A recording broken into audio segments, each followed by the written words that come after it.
बात इतिहास की है तो सवाल, आपको महाराणा प्रताप पे गर्व है? महाराणा सांगा पर गर्व है? जौहर प्रथा पर गर्व है? जौहर और शाका दोनों पे गर्व है।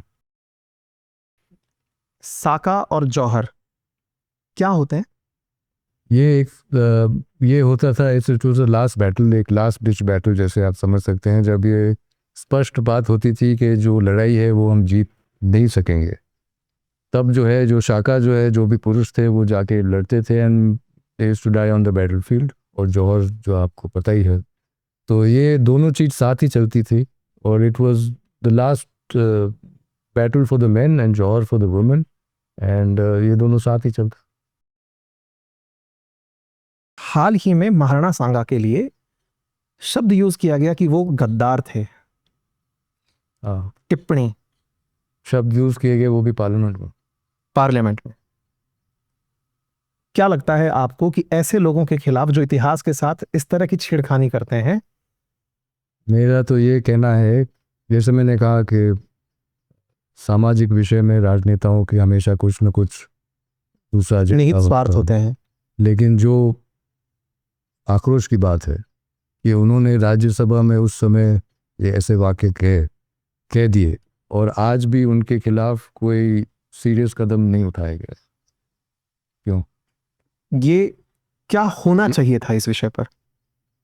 ये जो पार्लियामेंट के रूल्स हैं, जितने भी कायदे हैं पार्लियामेंट के, उनके जो भी स्ट्रिक्ट कायदे हैं against members who have said something like this, उन प्रक्रियाओं के तहत कुछ न कुछ कदम तो उठाने चाहिए। कहते हैं कि अगर आप किसी गलत को होते देखें तो आप खुद गलती के पात्र माने जाते हैं। आपने अपनी तरफ से इस घटना के खिलाफ क्या किया? मैंने काफ़ी इंटरव्यूज़ दिए हैं और जो माननीय साहब है उन्होंने लोकसभा में भी ये बात उठाई है कि ये कैसे हुआ और किसके खिलाफ क्यों कुछ नहीं हो रहा है। तो जहाँ तक कह सकते हैं, it's a matter related to जैसे हिस्ट्री का record, my it is in my, I can only voice my opinion. मैं कह सकता हूँ, सबको कह सकता हूँ कि ये करना चाहिए। क्या आपको नहीं लगता कि मूवमेंट उठना चाहिए था इस विषय के खिलाफ?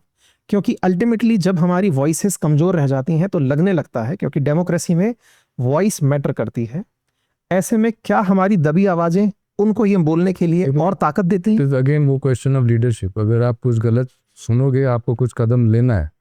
ये नहीं होता है कि अगर आप 10 लोग ही कहेंगे तभी आप कदम उठाएंगे। वो सरासर उन्होंने गलत काम किया है, गलत वाक्य कहे हैं, तो उनके खिलाफ आपने कदम क्यों नहीं उठाया? तो निश्चित ही ये आज आपकी ही पार्टी की संसद में बहुमत है। ऐसे में इस चीज को लेकर कोई संसदीय कार्रवाई भी नहीं हुई। आपने अपनी तरफ से कोई पत्र प्रेषित किया? मेरे जानकारी में कार्रवाई नहीं हुई। जैसे मैंने कहा, माननीय साहब ने लोकसभा में रेज किया है ये मैटर और मैंने बहुत इंटरव्यू दिए हैं, सबको बताया है और पब्लिक नॉलेज में है कि इसके खिलाफ कुछ न कुछ होना चाहिए। On your behalf also sir, मैं भी इस चीज के लिए अपनी ऑडियंस से यही रिक्वेस्ट करूंगा कि इतिहास में जिन्होंने हमारे लिए कुर्बानियां दी हों, उनके प्रति इस तरह के शब्दों का जो चयन है, ये निश्चित ही हम सबको सामूहिक रूप से नीचा दिखाने जैसा है। और जो भी हमारे रिप्रेजेंटेटिव्स हैं राजनीतिक, उनकी चाहे जितनी भी मर्यादाएं रही हों, फिर भी वो अपनी मर्यादाओं का ख्याल रखें और सुनिश्चित करें कि संसद में जब वो वॉइसेस बने तो देश की एक कंबाइंड वॉइस बने, फ्रैक्शनल वॉइस नहीं।